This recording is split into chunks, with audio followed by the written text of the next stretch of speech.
Well, good morning and welcome to our fifth reading of Jane Austen's Pride and Prejudice. Now, a few words about the vocabulary I chose for you last time. These words that Jane Austen uses have, of course, during the evolution of history, changed their meanings, which is why I chose them. The word agreeable, for example, does not, like today, mean pleasant. It means that the speaker or character who is said to be agreeable has qualities which please the hearer. So they are relaxed, friendly, and have good manners, willing to agree. Now the word candid does not mean, like today, unreserved. It applies to a person like Jane, who always thinks well of people and is ready to admit error in herself instead. So someone who is not hasty in judgment, a very good quality indeed. The word fastidious, in a way, is the opposite of candid.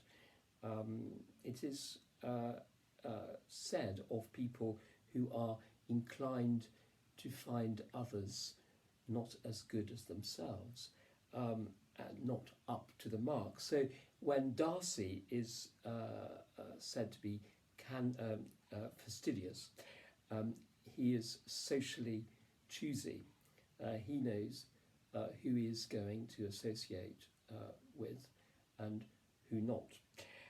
Now, this may seem to be a flaw in a character, but in Georgian society we must remember that it is very important to be particular. Actually, particular is the synonym of fastidious. To be particular about one's likes or dislikes, because otherwise you may be led astray.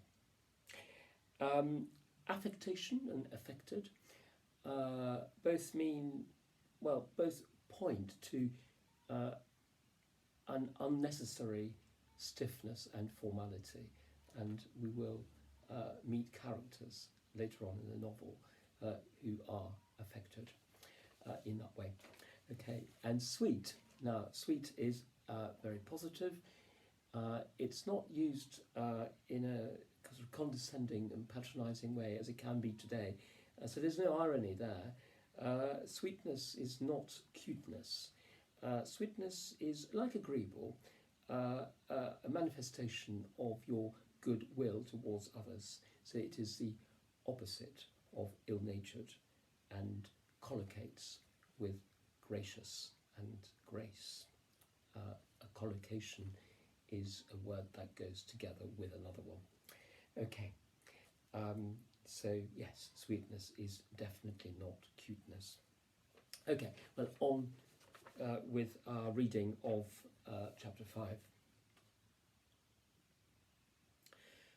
Within a short walk of Longbourn lived a family with whom the Bennets were particularly intimate. Sir William Lucas had been formerly in trade in Meryton, where he had made a tolerable fortune and risen to the honour of knighthood by an address to the king during his mayoralty. The distinction had perhaps been felt too strongly. It had given him a disgust to his business and to his residence in a small market town, and quitting them both, he had removed with his family to a house about a mile from Meryton, denominated from that period Lucas Lodge, where he could think with pleasure of his own importance and, unshackled by business, occupy himself solely in being civil to all the world. For though elated by his rank, it did not render him supercilious. On the contrary, he was all attention to everybody. By nature, Inoffensive, friendly, and obliging, his presentation at St. James's had made him courteous. Lady Lucas was a very good kind of woman, not too clever to be a valuable neighbour to Mrs. Bennet. They had several children. The eldest of them, a sensible, intelligent young woman, about 27, was Elizabeth's intimate friend. That the Miss Lucases and the Miss Bennets should meet to talk over a ball was absolutely necessary, and the morning after the assembly brought the former to Longbourn to hear and to communicate. "You began the evening well, Charlotte," said Mrs. Bennet, with civil self-command to Miss Lucas. "You were Mr. Bingley's first choice." "Yes, but he seemed to like his second better." "Oh, you mean Jane, I suppose, because he danced with her twice. Well, to be sure, that did seem as if he admired her. Indeed, I rather believe he did. I heard something about it, but I hardly know what. Something about Mr. Robinson." "Oh, perhaps you mean what I overheard between him and Mr. Robinson. Did not I mention it to you? Mr. Robinson's asking him how he liked our Meryton assemblies, and whether he did not think there were a great many pretty women in the room, and which he thought the prettiest. Well, he's answering immediately to the last question, 'Oh, the eldest Miss Bennet, beyond a doubt. There cannot be two opinions on that point.'" "Upon my word, well, that was very decided indeed. That does seem as if... But, however, it may all come to nothing, you know." "My overhearings were more to the purpose than yours, Eliza," said Charlotte. "Mr. Darcy is not well worth listening to as his friend, is he? Oh, poor Eliza, to be only just tolerable." "I beg you would not put it into Liz's head to be vexed by his ill treatment, for he is such a disagreeable man that it would be quite a misfortune to be liked by him. Mrs. Long told me last night that he sat close to her for half an hour without once opening his lips." "Are you quite sure, ma'am? Is not there a little mistake?" said Jane. "I certainly saw Mr. Darcy speaking to her." "Aye, because she asked him at last how he liked Netherfields, and he could not help answering her, but she said he seemed very angry at being spoke to."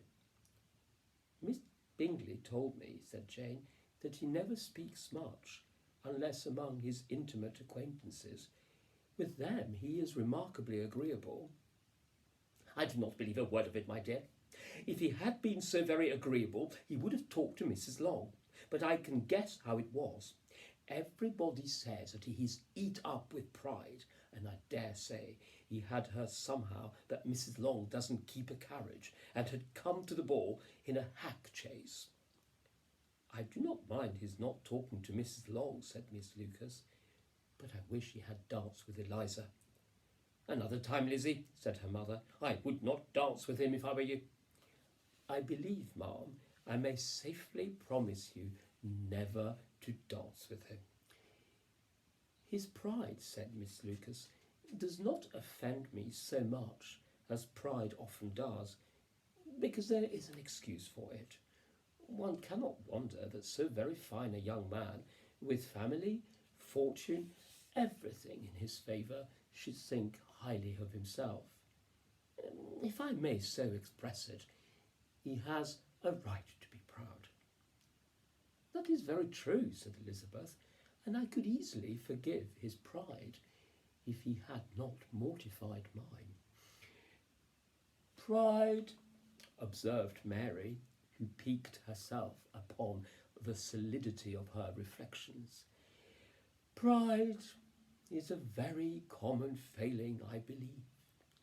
By all that I have ever read, I am convinced that it is very common indeed, that human nature is particularly prone to it, and that there are very few of us who do not cherish a feeling of self-complacency on the score of some quality or the other, real or imaginary. Vanity and pride are different things, though the words are often used synonymously. A person may be proud without being vain. Pride relates more to our opinion of ourselves. Vanity to what we would have others think of us. "If I were as rich as Mr. Darcy," cried a young Lucas who came with his sisters, "I should not care how proud I was.